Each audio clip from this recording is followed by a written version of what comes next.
Just more comfortable at Mike than you are at Sam, or is it kind of just interchangeable for you? I think they're interchangeable. I think right now I'm getting more comfortable with Mike.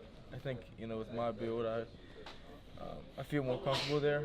I'm not 220, I'm 235, and I think that I can bang a little bit better than some of the other guys, being my size at Mike. With Ellinger being a bigger guy that likes to run around a bit, what sort of emphasis does that give to you being one of the bigger guys in the linebacking core that saying, hey, if we got to put a spy on him, I might be the guy that's got to be chasing him around all afternoon? I mean, if that's the case, then I'm up for it. I mean, I think I'm not really too worried about it. I think right now I'm more focused on our game plan and what we need to do to stop what they give us. So what sort of challenges is it that they present?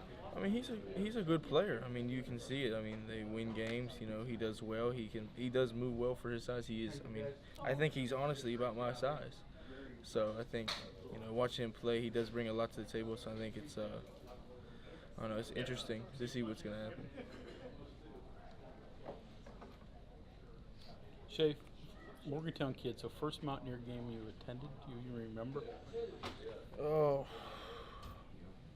I mean, I was super young, and then I remember I got a picture with my dad, and I think I was maybe 5 or 6, and then I actually didn't attend like another game for a really long time because we moved to Pittsburgh, and I think my next game I came to was when I came for a visit, and they asked me to come to a game. So there was a little big gap there, but I remember I was extremely young.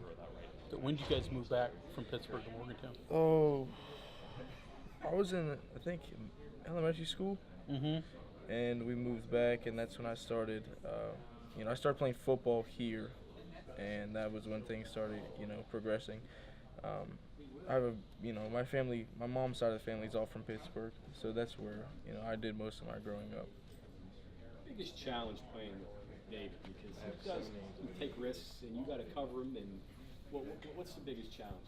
The biggest thing I tell David is just go play your game. I mean, like this defense is yours. Like you are the guy out there. So when he does certain things in practice, he's like he said he'll tell me like what he's gonna do in the game, and I'll say, all right, well, whatever you do, I'm gonna fix. So it's interesting to see because sometimes he'll do it one time, and then the next time he'll do it completely different.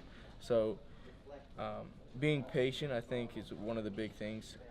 Playing Mike, especially playing with David, because he's can be such a sporadic player sometimes. So I think, it works out, obviously. I mean, he's a hell of a linebacker. He's a hell of a player. And I think that, with what he does, I think it works out. I think just being smart and understanding that he's going to do different things.